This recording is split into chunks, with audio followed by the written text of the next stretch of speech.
ataka nyir'ubukozwemo nyir'ubuteruranwe nake bakintumira ataka nyir'ubukozwemo nyir'ubuteruranwe nake bakintumira. Les habitants de mon pays ont désespérément besoin de la paix. Mais comment construire la paix sur des fausses communes? Comment construire la paix sans vérité ni réconciliation? Comment construire la paix sans justice ni réparation? Ataka nyir'ubukozwemo nyir'ubuteruranwe nake bakintumira ataka nyir'ubukozwemo nyir'ubuteruranwe nake bakintumira. Bonjour à tous, vous êtes dans les studios de la Voix des Grands Lacs, tout va ça, même sang.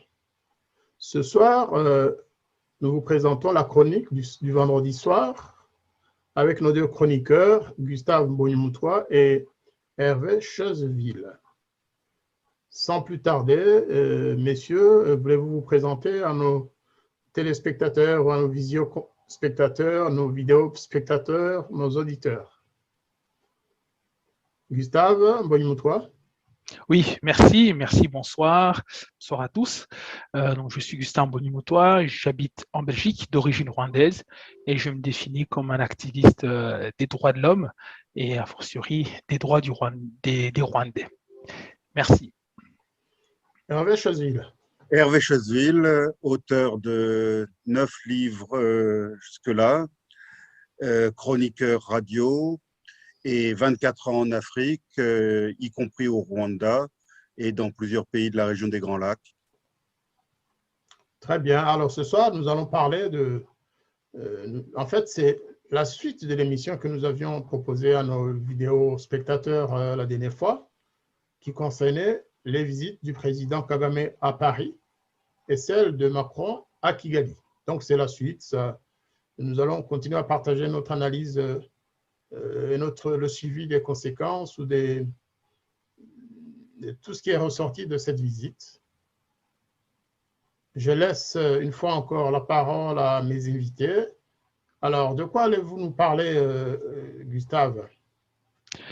Eh bien, je voudrais tenter de répondre à une question qui est peut-être évidente, à savoir finalement qui de Emmanuel Macron ou de Paul Kagame a fait la meilleure affaire avec ce rapprochement, ces rencontres, etc. Parce que, comme nous le savons tous, la politique est tout d'abord une question d'intérêt, et donc un rapprochement comme celui-là qui va un peu à l'encontre de ce qui a été martelé dans la presse et même dans les sphères diplomatiques, forcément c'est une rencontre qui dégage des intérêts pour les uns et pour les autres.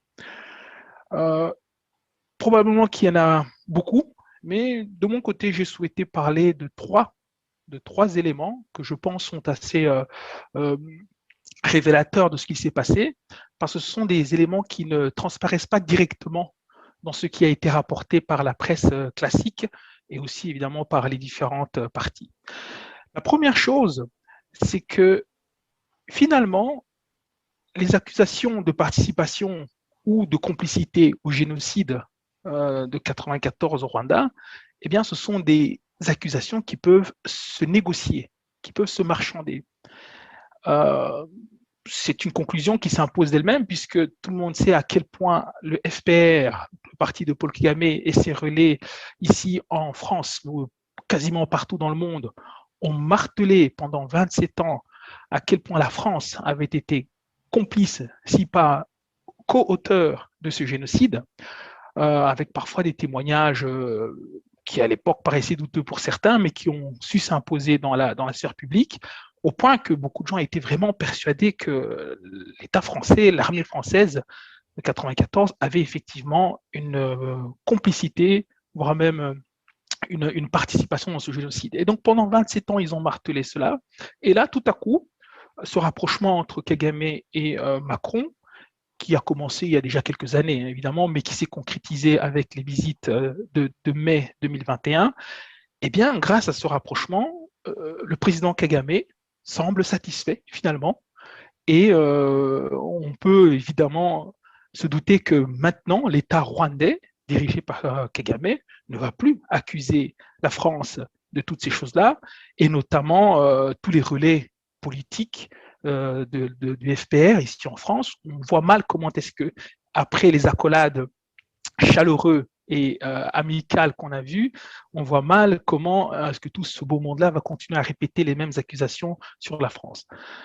Et donc, c'est un fait qui devrait se confirmer où, effectivement, à partir de mai 2021, les accusations de participation ou de complicité au génocide contre la France vont petit à petit disparaître. Et donc, ça fait réfléchir parce que les Rwandais sont habitués à cette pratique. Combien de Rwandais ont été accusés des mêmes choses? Et puis, parce qu'ils ont décidé de rejoindre la politique du FPR ou même de rejoindre le mouvement, eh bien, ces accusations disparaissent par magie. Donc, c'est quand même quelque chose de significatif. Et sur ce point-là, je pense que Emmanuel Macron a fait une mauvaise affaire. Kagame, lui, a fait une bonne affaire, même s'il laisse tomber ces accusations qui lui permettent d'avoir une certaine pression sur la France. Mais c'est Emmanuel Macron qui sera le plus perdant. Et pourquoi? Parce que c'est quand même jouer avec les idéaux de justice. On ne marchande pas une innocence, surtout une innocence vis-à-vis des accusations graves contre un État, les accusations de participation de génocide. Et donc cette manœuvre de réel politique qui a pris le dessus sur les idéaux de justice, où il aurait fallu tout simplement faire un procès en bonne et due forme et innocenter la France via les procédures judiciaires, eh bien, cela montre que finalement, ces idéaux de justice passent au second plan lorsqu'il s'agit de trouver des intérêts politiques ou géostratégiques. Et donc, ça peut, à un moment donné, affaiblir aussi la position de la France dans les instances judiciaires internationales, même si techniquement, rien ne va se passer, mais en tout cas, au niveau de la légitimité, au niveau de l'honorabilité de la France par rapport au respect des valeurs de justice, il y a quand même quelque chose qui a été écorché. Et sur ce point, tôt ou tard, Emmanuel Macron, je pense, va peut-être s'en mordre les doigts. Et c'est d'autant plus important puisqu'en France, il y a des procès qui se déroulent contre des Rwandais accusés des mêmes choses que la France était accusée et qui, eux, n'ont pas l'opportunité de marchander leur innocence. Et donc, on va se retrouver dans une situation où la France a la capacité de négocier, de marchander son innocence d'un côté, et de l'autre, poursuivre des Rwandais, dont certains sont évidemment accusés à tort et qui n'auront pas l'occasion, eux, de pouvoir faire les mêmes marchandages. Et c'est aussi dommage, puisque dans ce deal sur la justice, la France semble renoncer à faire le procès contre les auteurs de l'attentat de l'avion du président. On voit mal, après ces accolades, comment la France va pouvoir continuer ce procès qui est déjà à un niveau quasiment enterré. Il y avait encore un espoir judiciaire, mais avec ce rapprochement politico-diplomatique, on voit mal comment est-ce qu'ils vont rendre justice, alors que tout le monde de suffisamment informé sait bien que c'est le FPR et Kagame qui sont derrière cet attentat. Donc voilà, pour le premier point, c'est un point très dommageable pour la France et l'honneur de Emmanuel Macron, en ce sens qu'il a marchandé les idéaux de justice que la France est censée défendre afin d'avoir une certaine paix ou peut-être un rapprochement avec le Rwanda. Alors, le deuxième point, il est peut-être un peu plus technique, mais il n'en est pas moins important. C'est que au niveau de ceux qui peuvent pardonner ce qui s'est passé au Rwanda en 1994, c'est finalement les rescapés directs du génocide, donc les rescapés Tutsis du génocide contre les Tutsis, qui ont cette position symbolique de pouvoir accorder le pardon à ceux qui ont mal fait les choses ou qui ne les ont pas bien fait, et peut-être éventuellement à ceux qui ont participé. Et pourquoi c'est important de faire cette nuance? Parce que même Emmanuel Macron, lorsqu'il était au Rwanda, le jeudi 27 mai, c'est le jour où il a tenu son discours le plus important. Il y en a eu d'autres conférences de presse, mais c'est surtout le discours du 27 mai au mémorial du génocide qui a marqué le message principal du président Macron. Et là, il faut remarquer deux choses. La première, c'est qu'il va le faire au mémorial du génocide, ce qui rentre parfaitement dans la ligne de son voyage au Rwanda, qui était l'enjeu mémoriel. Donc, il n'a pas souhaité aller ailleurs comme à la présidence ou au stade. Donc, c'est on va dire, un message très important de vouloir centrer son voyage sur les victimes et les rescapés du génocide. Mais son discours était adressé aux rescapés du génocide, qui étaient d'ailleurs représentés par quelques personnes, dont une dame qui, je pense, chapeaute l'association des veuves du génocide, ainsi que 2 ou 3 rescapés connus pour avoir écrit des livres importants. La seule personne que j'ai vue dans l'Assemblée qui me semblait ne pas avoir sa place était Louise Mushikiwao, mais bon, je me demande ce qu'elle faisait là.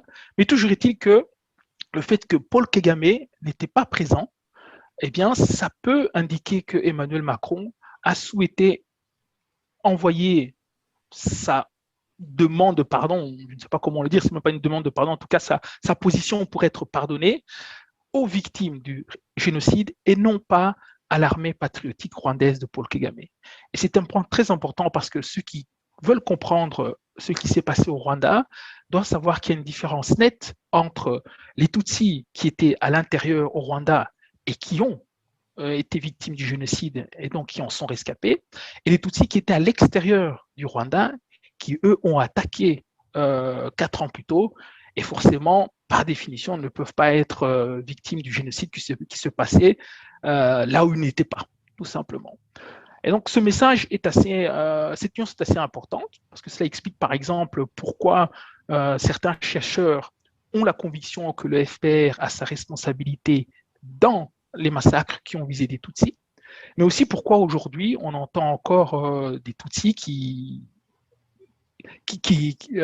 revendiquent protection et qui dénoncent qu'ils sont persécutés toujours par le même FPR de Kagame.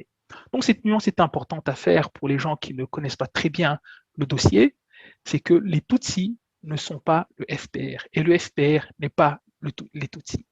Il faut comprendre cela et je pense que l'attitude d'Emmanuel Macron, le discours et l'endroit où il se trouvait lorsqu'il a prononcé loin de Paul Kagame est un élément révélateur comme quoi il a compris cette nuance. Et c'est intéressant parce que même si plus tard la vérité sur les crimes que Paul Kagame a commis au Rwanda et dans l'Est du Congo, si cette vérité remonte en surface, il pourra toujours dire que lors de son voyage, il ne s'est incliné qu'envers les victimes et non pas envers les combattants qui sont accusés de ces crimes.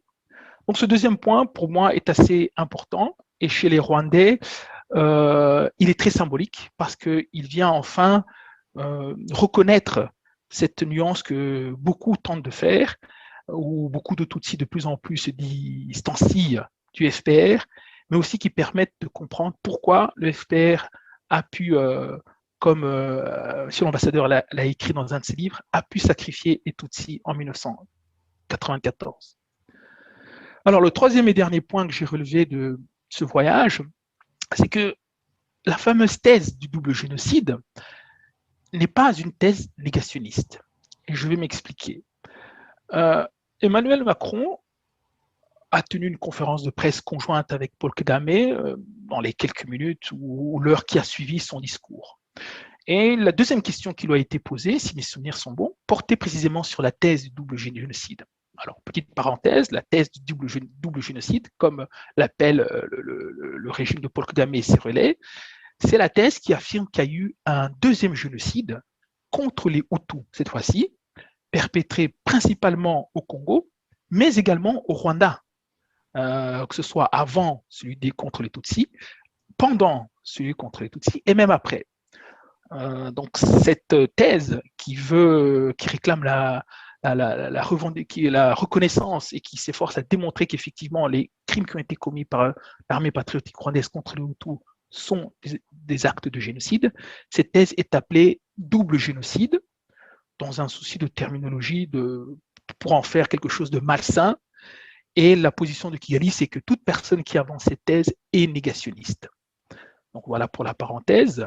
Et donc, à Emmanuel Macron, lorsqu'on lui a demandé ce qu'il pensait de la thèse du double génocide, il a répondu une phrase assez faible en termes de symbolique. Il a dit, eh bien, ces personnes-là tentent de réinventer l'histoire. Juste après, il a précisé qu'il n'y avait qu'un et un seul génocide. Évidemment, il n'aurait pas pu dire le contraire en étant au Rwanda, mais je trouve que sa façon de qualifier ceux qui essayent de démontrer qu'il y a eu bel et bien un deuxième génocide est un peu timorée. C'est une position un peu timorée, au point que je n'ai pas trouvé cela anodin. Et effectivement, la propagande qui vient du Rwanda est très forte. Dès que quelqu'un parle des crimes commis par le FPR en la qualifiant de génocide, il est traité de négationniste partout, dans les médias, dans les sphères privées, partout. Et donc, voir que Emmanuel Macron n'a pas emprunté ce langage alors qu'il était côte à côte avec Paul Kagame et certainement qui regardait les yeux dans les yeux les idéologues du FPR qui ont concocté cette thèse, moi j'ai trouvé cela aussi intéressant. Ça ne peut pas être anodin. Et donc, ça veut dire qu'on peut en déduire de manière assez certaine qu'Emmanuel Macron ne veut pas se positionner sur cette question. Et il n'a pas souhaité qualifier ceux qui revendiquent l'existence d'un deuxième génocide de négationnistes. D'ailleurs, ça aurait été une bourde politique de le faire, puisque seule la justice peut qualifier les gens qui soutiennent telle ou telle version de négationnistes. Donc, dans la propagande, évidemment, les gens se laissent aller, mais un président en exercice qui irait qualifier de négationniste des gens, je pense que ça ne serait pas passé. Donc, c'est un point important qu'il faut prendre. Et c'est un message, à mon avis, pour ceux qui se battent pour que la vérité sur les crimes commis contre les Hutus soit connue et que ce génocide soit reconnu. C'est un message pour leur dire qu'ils ne doivent pas s'arrêter et que malgré la propagande qui vient de Kigali, en les qualifiant de négationnistes, etc., eh bien, à un moment donné, ça ne résiste pas à une certaine rigueur intellectuelle et certainement pas à la rigueur judiciaire que des pays de droit comme la France essaient d'avoir. Donc voilà, pour moi, c'était ces trois éléments-là. Je les répète rapidement. Le premier, c'est que les accusations de participation et de complicité au génocide peuvent se négocier et se sont négociées.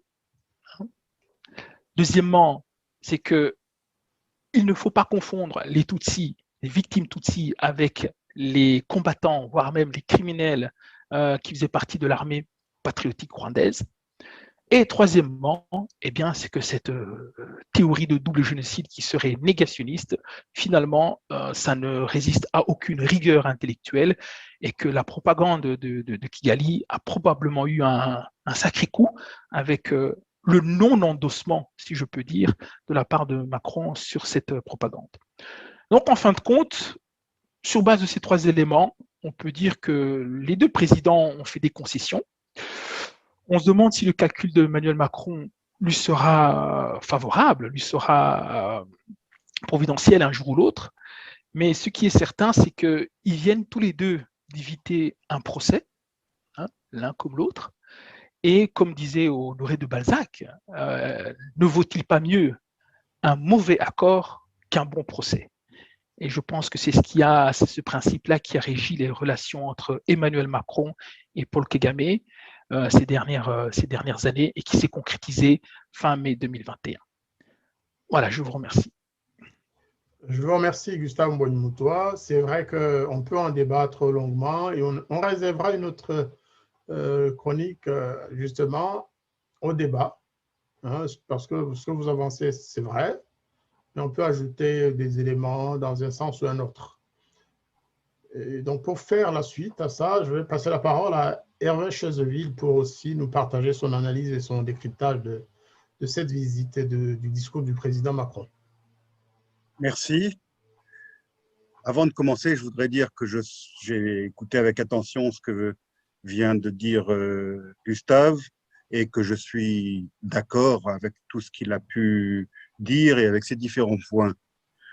Moi, j'ai eu une approche un peu différente de la sienne. Je me suis concentré sur les propos d'Emmanuel Macron. Je me suis livré à une sorte d'analyse de texte. Parce que, bon, bien sûr, comme tous les amis du Rwanda, j'ai attentivement écouté les propos, le discours d'Emmanuel Macron, ainsi que j'ai tenté ensuite d'écouter la conférence de presse qui a suivi. Alors, le premier point que j'ai relevé, c'est avec satisfaction c'est que Emmanuel Macron a fait mention des accords de paix d'Arusha, qu'on a un petit peu oublié aujourd'hui, pour rappeler que la France avait œuvré à l'époque pour la conclusion, pour les négociations et la conclusion de ces accords qui ont été signés à Arusha, donc en 1993. Malheureusement, ma satisfaction a été suivie d'une grosse déception, puisque quasiment dans la même phrase, Emmanuel Macron a ajouté que ces accords de paix avaient été torpillés par ce qu'il a appelé la logique génocidaire, c'est-à-dire avec le génocide qui commença le 7 avril 1994. Mais en faisant ce raccourci historique, il a loupé 2 points essentiels, qui sont, premièrement, l'attentat contre l'avion du président rwandais, le 6 avril, qui coûta la vie aussi d'ailleurs au président burundais, ainsi qu'à leurs entourages respectifs et à l'équipage français. Ça, c'est le premier point.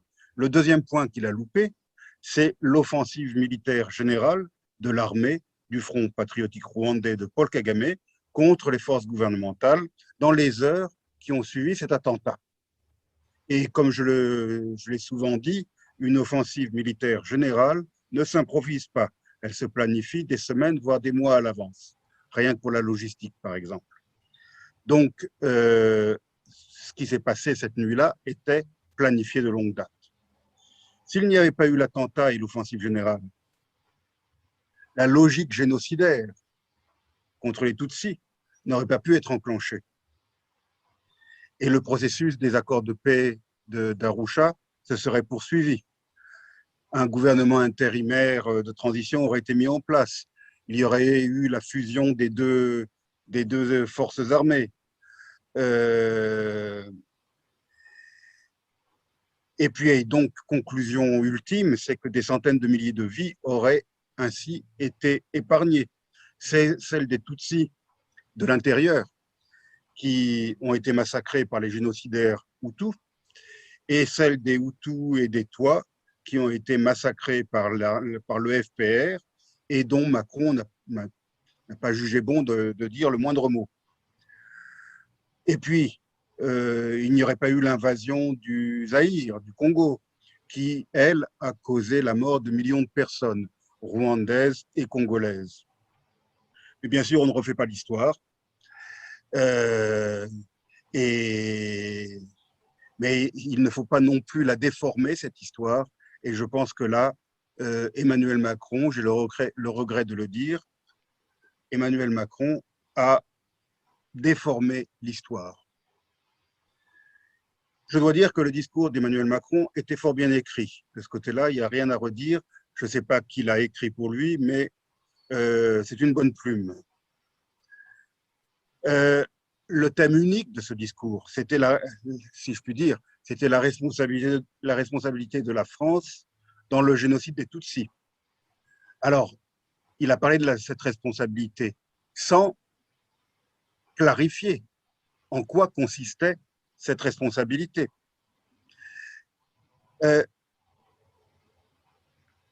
Et il a dit quand même quelque chose de positif en soulignant que l'armée française n'avait pas été déshonorée et que les soldats français, il n'a pas précisé lesquels, est-ce que c'était ceux de l'opération de 90 à 93, est-ce que c'était l'opération turquoise de juillet-août 94, ça il n'a pas été clair.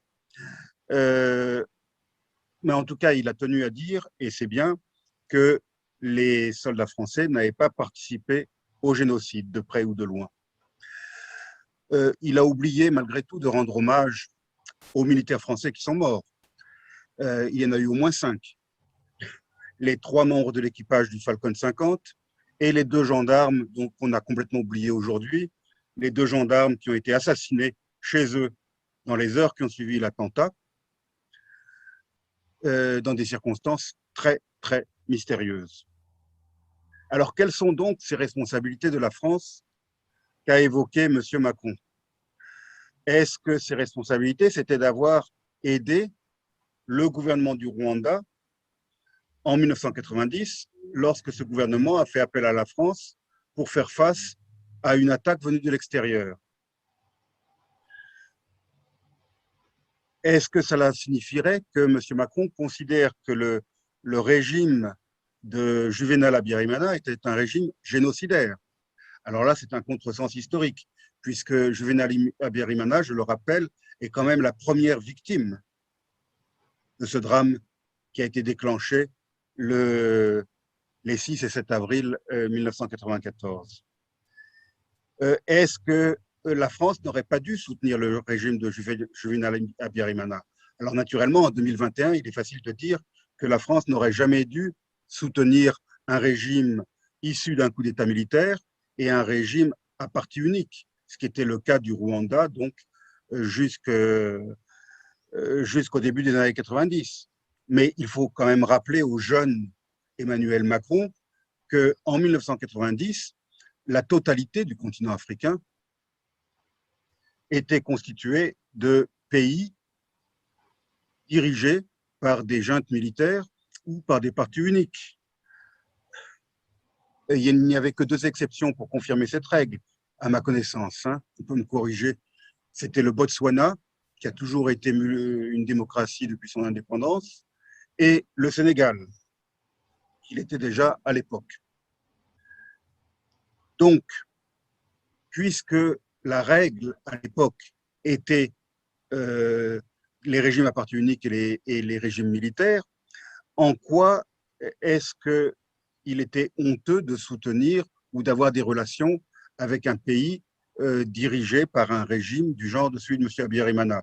Et à l'époque, d'ailleurs, le régime de M. Habyarimana était loin d'être le pire parmi les régimes des différents pays dirigés par des juntes militaires ou par des partis uniques.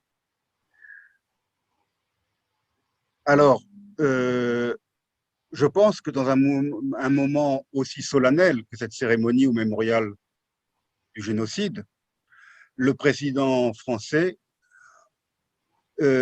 aurait dû dire clairement quelles étaient ses responsabilités pour lesquelles il émettait des regrets. Ça n'était pas du tout clair dans son discours. Enfin, et surtout, Emmanuel Macron aurait dû rappeler une évidence, à savoir que le génocide a été commis par des Rwandais contre d'autres Rwandais. Et que donc la première responsabilité écrasante est en tout premier lieu une responsabilité rwandaise.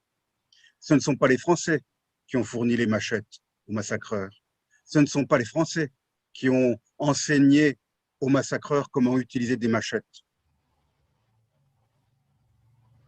Ce rappel aurait certainement été utile pour la nouvelle génération de Rwandais nés après ces terribles événements et qui, depuis lors, a été éduqué dans cette version déformée de l'histoire, à savoir que les responsabilités sont extérieures au Rwanda et que la France est principalement la responsable de tous les malheurs qui ont frappé le Rwanda à l'époque. Et puis ce rappel de l'évidence aurait aussi été utile pour les Français eux-mêmes, qui, depuis 27 ans, sont intoxiqués par certaines associations, certains relais du régime de Kigali, par certains bien-pensants qui veulent à tout prix faire que les Français culpabilisent pour le prétendu rôle que la France aurait joué dans le génocide contre les Tutsis. 2 mots maintenant sur la conférence de presse qui a suivi, que je n'ai pas pu suivre jusqu'au bout parce que France 24 a décroché au moment où Paul Kagame s'est mis à parler en Kinyarwanda. Je reviens moi aussi, comme Gustave, sur la question de double génocide. Je vais citer Emmanuel Macron.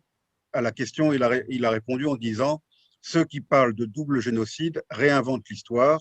Il n'y a eu qu'un génocide, celui que nous évoquons et que nous avons rappelé ce matin. Il y a eu une guerre civile avec plusieurs camps, mais il n'y a eu qu'un génocide. » Alors, si je comprends bien ces propos présidentiels, cela signifie que les tueries perpétrées contre les Tutsis sont les seules à pouvoir être qualifiées de génocide. En cela, ça ne fait aucun doute dans mon esprit qu'effectivement, ces tueries perpétrées contre les Tutsis peuvent être qualifiées de génocide, puisque la définition de génocide, c'est un crime consistant en l'élimination concrète, intentionnelle, totale ou partielle d'un groupe national, ethnique ou religieux. Cette définition s'applique donc parfaitement à ce que les Tutsis ont subi en 1994. Donc de ce côté-là, je suis d'accord, il n'y a aucun doute que le génocide, que les massacres commis contre les Tutsis étaient bel et bien un génocide. Alors, Emmanuel Macron évoque une guerre civile. Bon, on pourrait ergoter sur le terme guerre civile, parce qu'il faut quand même rappeler que le Rwanda, à l'époque, a été attaqué par une armée de métier venue de l'extérieur, une partie de l'armée ougandaise, même si elle était constituée d'un grand nombre de descendants de réfugiés rwandais, c'était malgré tout une unité de l'armée ougandaise qui a attaqué le Rwanda le 1er octobre 1990. Et il faut rappeler aussi que durant toute la durée de cette guerre, qui n'a pas duré 100 jours, mais qui a duré presque 4 ans, pendant toute la durée de cette guerre, il y a eu des massacres avant ce qu'il est convenu d'appeler le génocide, après ce que l'on a appelé le génocide, et aussi des massacres parallèlement au génocide contre les Tutsis, au gré de l'avance de l'armée patriotique rwandaise à travers le Rwanda, d'épouvantables massacres ont été commis.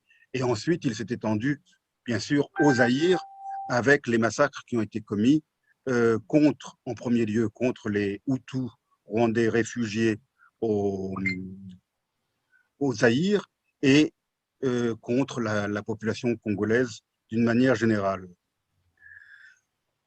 Alors, doit-on qualifier ces massacres commis contre les Hutus tant au Rwanda, au Congo, de génocide? Comme l'a dit Gustave, ce n'est pas à nous de répondre à cette question, et ce n'était certainement pas à Emmanuel Macron de répondre à cette question. Il n'est pas qualifié, il n'a pas l'autorité nécessaire pour répondre à cette question. Cependant, on peut quand même poser la question suivante, à savoir, ces Hutus qui ont été massacrés au Rwanda, ces Hutus qui ont été massacrés au Congo, est-ce qu'ils ont été massacrés parce qu'ils étaient Hutus? Si la réponse est oui, alors bien évidemment, ça tombe dans la définition que j'ai lue tout à l'heure, la définition du mot génocide, puisque s'ils ont été massacrés parce qu'ils étaient Hutus, il s'agissait donc d'un génocide. Mais encore une fois, il ne m'appartient pas de décider si oui ou non c'était un génocide. Je ne fais que avoir une opinion au vu des faits. Si on arrive à me démontrer que ces malheureux n'ont pas été massacrés parce qu'ils étaient Hutus, alors bien sûr, je retirerai ce que je viens de dire. En évoquant que les victimes Tutsis dans son discours et dans la conférence de presse, Emmanuel Macron a commis une forme de discrimination mémorielle, la même que celle qui est pratiquée depuis 27 ans par le régime de Kigali. Et je pense que les veuves, les veufs, les parents, les frères, les sœurs, les orphelins de ces victimes Hutus ont été meurtris par les paroles du président français. Elles ont été meurtries parce que depuis près de 3 décennies, elles n'ont pas eu la possibilité d'honorer dignement leurs chers disparus.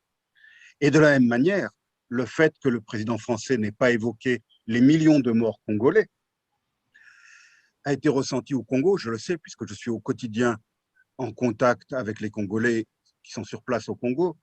Ça a été ressenti comme une insulte et comme un énorme mépris. Comment est-ce qu'un président qui accueille et qui feint de soutenir le docteur Mukwege peut-il en même temps ignorer la souffrance des Congolais, et surtout que les propos qu'il a tenus ont été tenus en présence de l'homme que les Congolais considèrent comme le principal responsable de leur malheur, à savoir Paul Kagame. Et je tiens à signaler que le 1er juin, donc il y a quelques jours seulement, il y a eu une manifestation de Congolais en colère devant l'Institut français à Bukavu, à quelques centaines de mètres à vol d'oiseau du Rwanda, de Changugu. Donc, c'est tout à fait significatif. Et je sais qu'il y en a eu d'autres à travers le Congo. Donc, pour savoir qui est le grand gagnant, je suis entièrement d'accord avec Gustave. C'est bien évidemment Paul Kagame. Et quant à Emmanuel Macron, je pense qu'il aurait dû se souvenir que pour dîner avec le diable, eh bien, il faut se munir d'une très longue cuillère. Je vous remercie.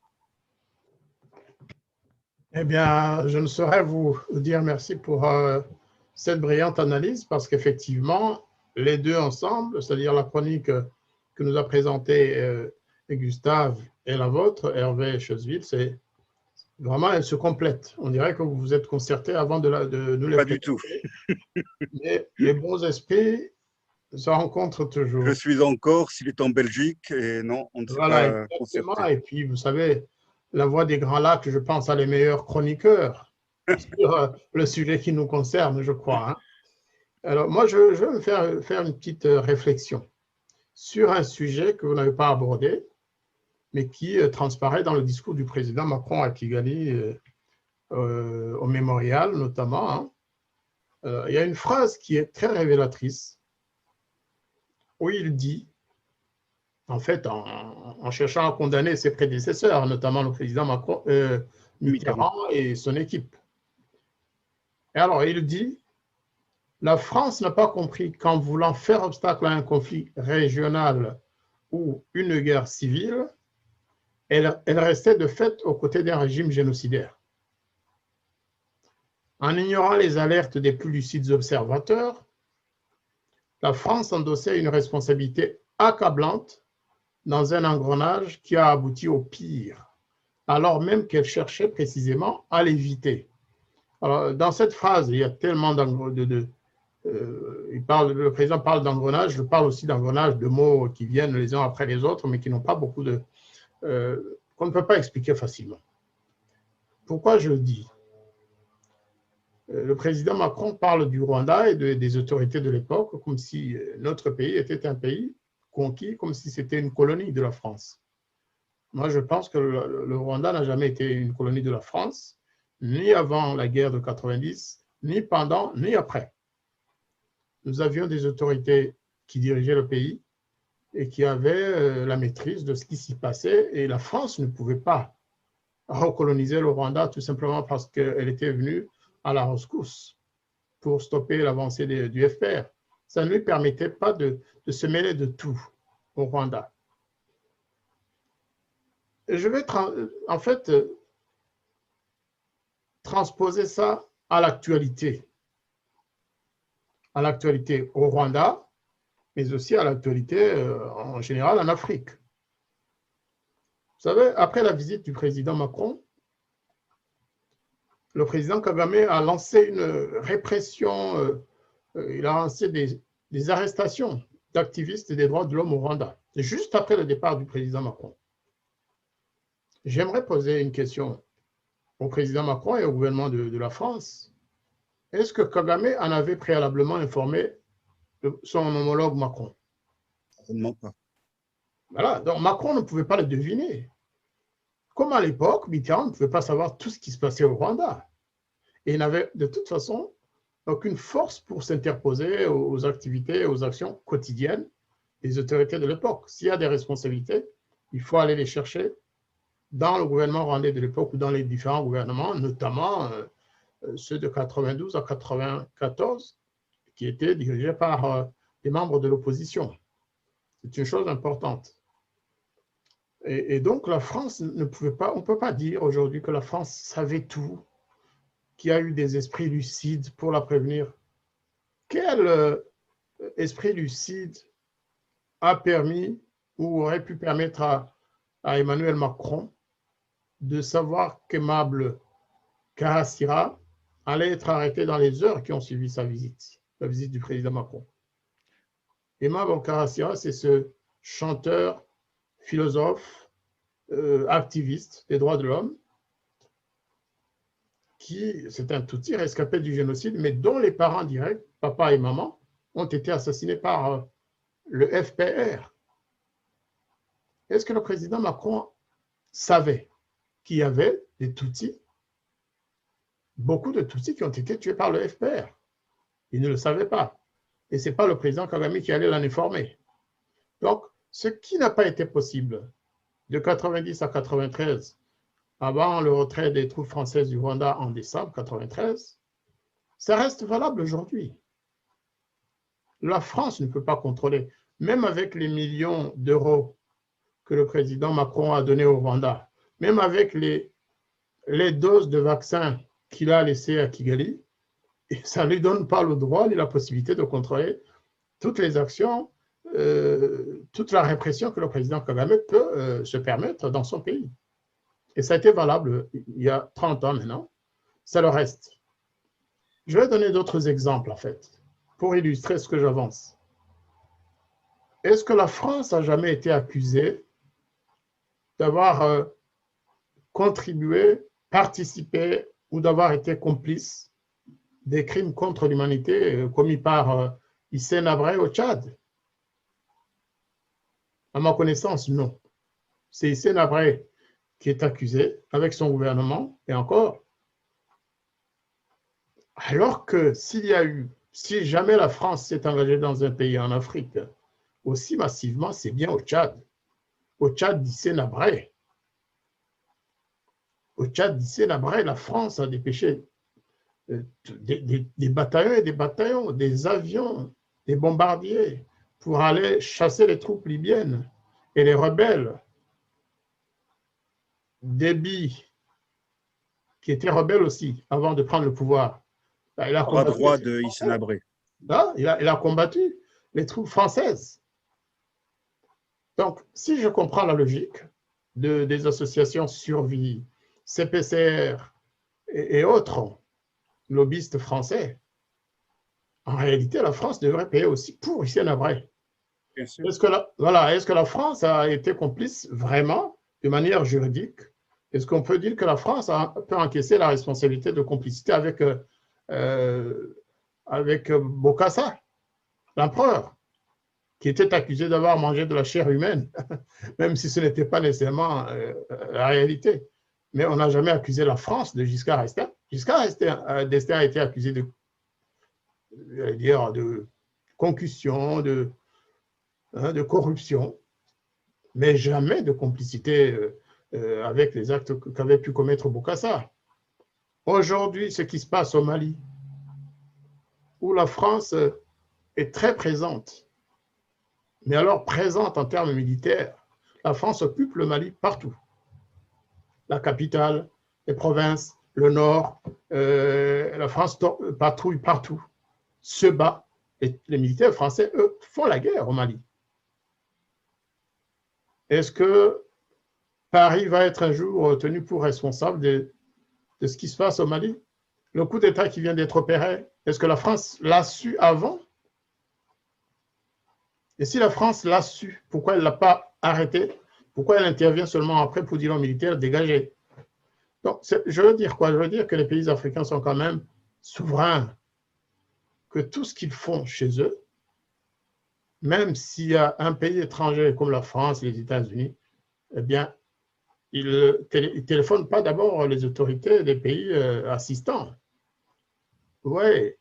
Et quand on a affaire à un pays, le pays de Lubwenge, comme disent nos frères congolais, le pays où on peut tuer quelqu'un à 5 mètres de vous et vous le saurez seulement 24 heures après, eh bien, il faut être réaliste, il faut être raisonnable. Là, je joue à l'avocat du diable. Le président Mitterrand ne savait pas tout ce que les Rwandais faisaient chez eux. Il faut qu'on arrête de le pointer du doigt, de le diaboliser, de lui prêter des intentions qu'il n'a jamais eues, alors qu'à toutes occasions, moi qui étais à Paris, moi qui intervenais souvent pour informer le gouvernement français, le président Mitterrand a toujours réagi.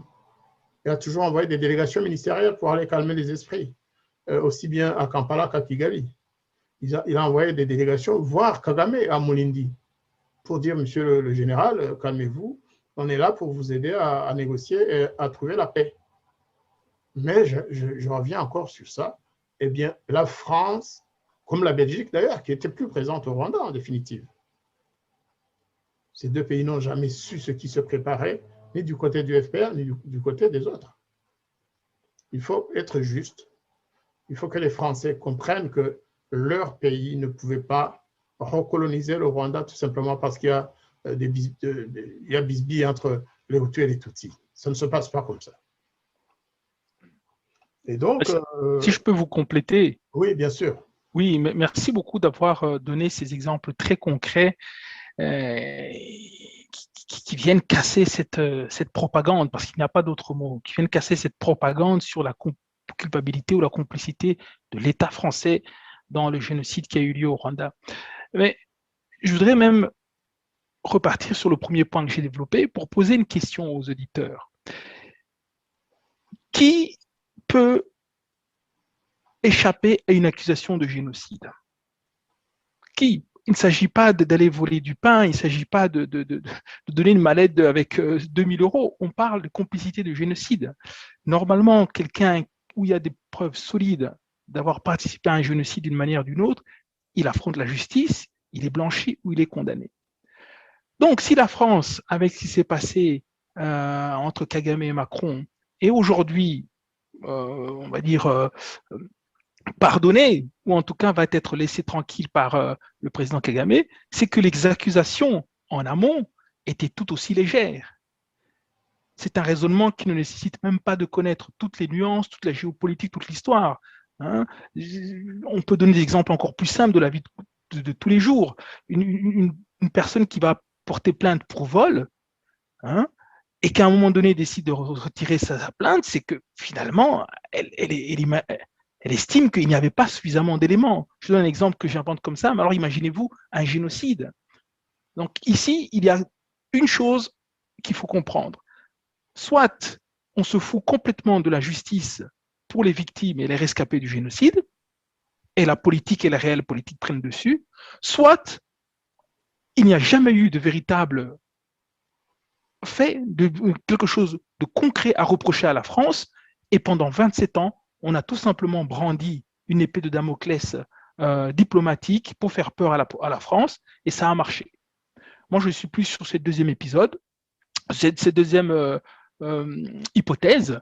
Comme vous l'avez très très bien illustré, la France savait probablement plus ce qui se passait du côté de Habyarimana que ce qui se passait du côté de Kagame, et donc elle restait là en connaissance de cause. Et quand on l'accuse de génocide, c'est un autre point important, on l'accuse avec un anachronisme terrible. La France avait quitté le Rwanda en décembre 1993, si mes souvenirs sont bons. Le génocide a commencé en avril. Et ceux qui ont été jugés pour génocide, ce sont les membres du gouvernement intérimaire, principalement, qui ont pris fonction à partir d'avril. Donc la France n'a jamais vraiment travaillé. Quand on dit la France était aux côtés des génocidaires, mais à quel moment a-t-elle été historiquement? Puisque les génocidaires dont on nous parle, ce sont du mois d'avril 1994. Voilà, c'est juste cette petite précision, mais je vois que Hervé souhaite réagir également. Oui, je sais, vos propos me font réagir. Je pense qu'il y a une confusion qui est entretenue à dessein entre les 100 jours du génocide et la guerre dans sa totalité, et même au-delà. Parce que je pense que quand Emmanuel Macron a parlé de régime génocidaire, il a vraiment fait plaisir à Paul Kagame, parce que je pense que la thèse entretenue, la thèse que Paul Kagame et le FPR tentent de vendre à l'opinion publique nationale et internationale, c'est que le régime du président Habyarimana était un régime génocidaire, que le régime de son prédécesseur était également génocidaire, qu'en fait, depuis, même avant l'indépendance du Rwanda, le Rwanda était dirigé par des autorités génocidaires, parce qu'ils considèrent que les événements qui se sont déroulés entre 1959 et 1962 font également partie de ce génocide. Ils considèrent que les Tutsis, à l'époque, ont été victimes d'un début de génocide qui les a contraints à quitter leur pays et à aller en Ouganda, etc. Donc ça, c'est la genèse l'historique du problème tel que vu ou tel que prétendent voir, en tout cas, les responsables du FPR. Ils considèrent que le seul fait d'avoir collaboré avec les gouvernements post-indépendance jusqu'en 1994, c'était de la collaboration avec des régimes génocidaires. Je crois que c'est ça, en fait. Donc, il faudrait quand même rappeler à l'opinion rwandaise, mais également, j'en profite pour rappeler cela à l'opinion française, c'est que le génocide tel qu'il est défini et tel que le considère Emmanuel Macron lui-même, puisqu'il est allé au mémorial du génocide à Kigali, c'est ces fameux 100 jours, c'est-à-dire du 7 avril jusqu'au début juillet 1994. Donc, comment peut-on étendre ces 100 jours à 34 années ou plus d'histoire du Rwanda? Je pense que c'est cette confusion qu'il faut dénoncer et il faut absolument clarifier les choses d'un point de vue historique. Je vous remercie beaucoup. On se dirige vers la fin de notre chronique, de notre émission de ce soir. J'aimerais revenir sur un autre point qui m'a beaucoup fait réfléchir. Les associations des rescapés Tutsis du Rwanda accusent la France donc d'avoir participé au génocide et d'avoir, d'une certaine manière, causé la perte des leurs, des nôtres en fait.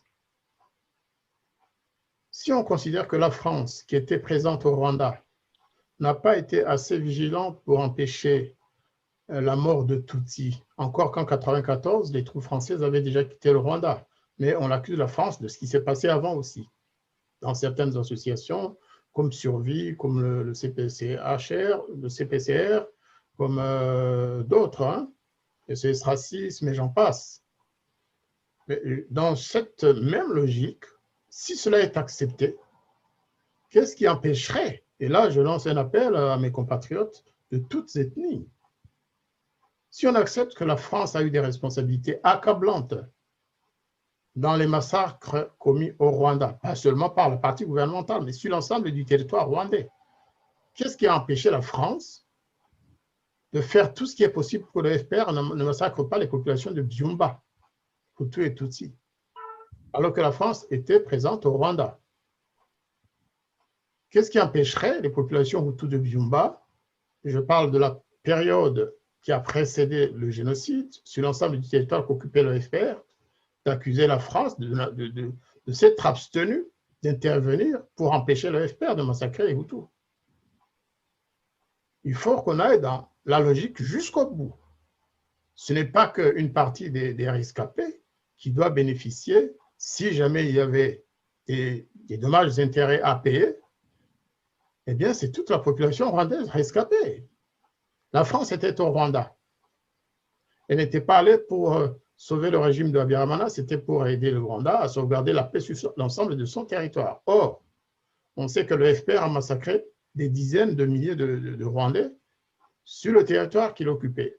Dans ce cas-là, les ressortissants de Byumba auraient tout à fait le droit de demander à la France, de demander des comptes à la France. Qu'est-ce que vous faisiez au Rwanda? Pourquoi vous n'êtes pas intervenu pour empêcher que le mouvement qui faisait face au gouvernement ne vienne massacrer les nôtres? Bon. Et puis nous qui sommes en France, les ressortissants rwandais ou franco-rwandais vivant en France, nous serions aussi bien positionnés, je pense, hein, pour demander des comptes au gouvernement actuel.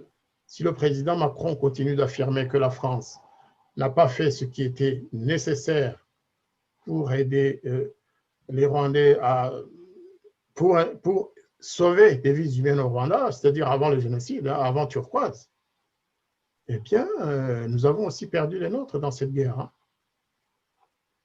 Donc, si on veut aller dans l'absolu, si la France avait des obligations de résultat, cette obligation doit jouer en faveur de tous les rescapés rwandais, quelle que soit leur ethnie. Donc, il faut que vraiment les autorités françaises actuelles, le président Macron en particulier, pèsent les mots qu'il prononce, et puis qu'on nous dise quels esprits lucides avaient compris qu'il y aurait un génocide au Rwanda. S'il veut parler de la seule personne qu'il avait annoncée sur France 2 fin 92, c'est-à-dire Jean Carbonard, eh bien, moi, je serais là pour lui dire, vous vous trompez. Il n'était pas très lucide. Avec tout le respect que je dois aux morts, mais je sais que Jean Carbonard a travaillé pour le FPR pendant la guerre et après la victoire du FPR, puisque je l'ai trouvé à Kigali fin juillet, en août 1994, il était là et il était conseiller du FPR, conseiller de Bizimungu Pasteur, le président de la République, conseiller du vice-président Paul Kagame, et il a participé à des missions. Je me rappelle la dernière mission que j'ai effectuée à Washington et à New York. Eh bien, Jacques Carbonard était avec nous, président de survie à l'époque, toujours président de survie. Et c'est lui qui a reçu mandat, mission, j'étais là. Le président Bizimungu l'a chargé de faire le tour des églises, parce que c'était aussi un pasteur, je crois. Il nous a même conduit chez un pasteur noir, noir américain. Il avait pour mission de tout faire pour que le rapport Gersony soit décrédibilisé. Et il est resté effectivement, nous sommes rentrés, chacun est parti de son côté.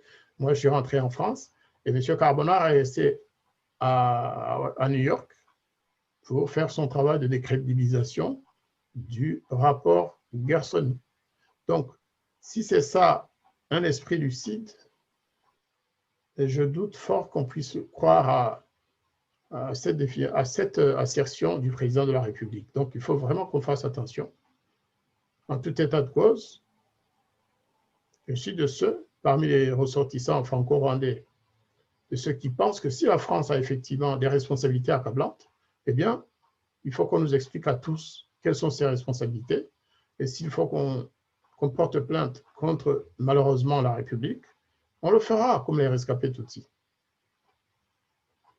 Chers amis, si vous avez encore des commentaires à faire, Gustave, Hervé, eh bien, c'est le moment. Sinon, vous dites votre dernier mot à nos auditeurs. Et puis, on va se retrouver bientôt, la semaine prochaine. Je crois qu'on aura une autre chronique. Et en vous remerciant d'avoir participé à cette émission. Merci pour cette invitation. C'était un plaisir pour moi d'y participer. Je pense que nous devons continuer, nous tous, à dire et tenter de dire la vérité, parce que naturellement, nul ne détient la vérité absolue, parce que nous faisons face à une machine énorme qui produit une soi-disant vérité qui n'est pas la vérité. Donc, avec nos petits moyens, il faut continuer à rappeler l'histoire telle qu'elle a été, à rappeler les faits qui se sont produits. Les faits sont têtus, n'est-ce pas? Et donc, il faut continuer à les rappeler inlassablement. Et c'est ce que nous faisons tous ensemble. Et c'est ce que je compte, pour ma part, continuer à faire avec l'article que j'ai publié aujourd'hui sur mon site choseville.net pour décrypter l'article le discours d'Emmanuel Macron. Je pense qu'il faut donc continuer inlassablement à tenter de rétablir la vérité. Voilà, je vous remercie. Les moustiques commencent à tourner autour de ma tête, donc il est temps, je crois, effectivement de rentrer. Moi qui croyais qu'il n'y avait pas de moustiques en Corse. Le palu a été éradiqué. Le palu a été éradiqué, mais les moustiques sont restés, même s'ils ne transmettent plus le palu. On mourrait encore du paludisme il y a un peu plus d'un demi-siècle en Corse. Les gens mouraient encore du paludisme sur la plaine orientale. D'accord. Gustave, est-ce que vous avez un mot à dire à nos auditeurs et à nos vidéos spectateurs? Bon, un mot de remerciement pour avoir suivi l'émission. Je vous remercie aussi de m'avoir invité. Je remercie aussi à Hervé pour la discussion intéressante. Oui, juste un petit dernier mot que je n'ai pas évoqué, c'est d'inviter les téléspectateurs à réfléchir sur la marge de manœuvre dont la France dispose au niveau de la scène de la justice internationale. Parce qu'avec ce que Emmanuel Macron vient de faire avec Kagame, comment va-t-il se comporter avec les revendications du docteur Denis Mukwege? Tout le monde sait que le docteur Mukwege semble avoir dédié son combat pour la reconnaissance des crimes qui ont été commis à l'est du Congo, dont une grande partie est imputée à Paul Kagame. Donc là, c'est peut-être une question pour la prochaine fois, mais comment va-t-il s'en sortir? D'un côté, il est en train de fermer les yeux et de faire copain-copain avec un criminel de guerre, mais de l'autre, toute la société civile française est en train de pousser pour que les crimes que ce criminel de guerre a commis soient reconnus à travers le combat de Mukwege. Donc je pense qu'Emmanuel Macron s'est mis dans une situation assez délicate et que la vérité et la stabilité et surtout la férocité des faits va malheureusement le confondre. Donc c'est peut-être la réflexion qu'on pourra aborder la prochaine fois. Je rappelle que le docteur Mukwege a témoigné devant le Sénat français quelques jours seulement avant la visite de Kagame à Paris et avant la visite de Macron à Kigali. Donc effectivement, là, entre les deux, il va falloir faire des choix à un moment ou à un autre. Ben, ça revient à se poser la même question que je me posais tout à l'heure. Est-ce que le fait de ne pas avoir parlé des crimes commis par Paul Kagame et son armée au Congo revient à dire que le président Macron soutient ces crimes? Est-ce que demain, il sera accusé d'avoir fait preuve de négligence ou de complicité? Donc, il faut, et je suis effectivement, Gustave, voilà, il faut qu'on sache jusqu'où on doit aller. Le bilan d'Emmanuel Macron en termes de politique africaine risque d'être assez lourd parce qu'il n'y a pas que le Rwanda. Au même moment, il y a eu ce coup d'État dynastique, si je peux l'appeler comme ça, au Tchad, qui a été commis avec la bénédiction d'Emmanuel Macron. Il y a ce qui se passe au Mali que vous avez rappelé tout à l'heure. Donc, je crois que le bilan, il va falloir faire le bilan de ce mandat d'Emmanuel Macron en termes de politique africaine également. Il n'y a pas que la gestion de la crise du Covid et la gestion de la crise économique qui vont peser dans sa future campagne électorale et en vue d'une réélection. Concernant le Tchad, je vous laisse la responsabilité de ce que vous affirmez, Hervé. Si le président Macron a été le parrain de ce coup d'État et de la mort du président tchadien… Ah, je n'ai pas dit ça. Je n'ai pas dit ça. Ah, presque. Non, je n'accuse pas Emmanuel Macron d'être responsable de la mort d'Idriss Déby. Je dis seulement qu'il a béni l'accession au pouvoir de son fils. D'accord, l'accession de son fils, mais pas de ce qui a précédé. Ah non, je n'ai pas dit ça. Certains l'affirment, hein, bien sûr, mais je ne me risquerai pas à avancer des choses pareilles. Évidemment, en revenant sur la même logique, est-ce que le président Macron savait que Déby mourrait? Je ne me risquerai pas à répondre à cette question. La France est présente au Tchad et vous ne pouvez pas le savoir. On reviendra sur ça la prochaine fois. Chers auditeurs, chers vidéospectateurs, c'est sur ça que nous concluons la soirée d'aujourd'hui et nous vous invitons à suivre notre chronique. Mais entre-temps, il y aura d'autres émissions d'ici vendredi prochain. Mais nous mettons un point d'honneur à consacrer la soirée du vendredi, tous les vendredis, à ce genre de débat, à ce genre d'analyse. Avec le soutien que nous commençons à avoir, hein, vous soutenez vraiment notre chaîne et je ne peux pas terminer sans justement apporter le soutien de notre chaîne La Voix des Grands Lacs au docteur Mukwege, notre frère et notre porte-étendard pour la justice de la région des Grands Lacs. Merci beaucoup. Ayons une pensée pour Aimable également. Voilà. À très bientôt. À bientôt. Merci. À bientôt. Au revoir, Gustave. Au revoir la Corse. Au revoir Hervé. Au revoir la Belgique. ataka nyir'ubukozwemo nyir'ubuteruranwe nake bakintumira ataka nyir'ubukozwemo nyir'ubuteruranwe nake bakintumira. Les habitants de mon pays ont désespérément besoin de la paix. Mais comment construire la paix sur des fausses communes? Comment construire la paix sans vérité ni réconciliation? Comment construire la paix sans justice ni réparation? ataka nyir'ubukozwemo nyir'ubuteruranwe nake bakintumira ataka nyir'ubukozwemo nyir'ubuteruranwe nake bakintumira.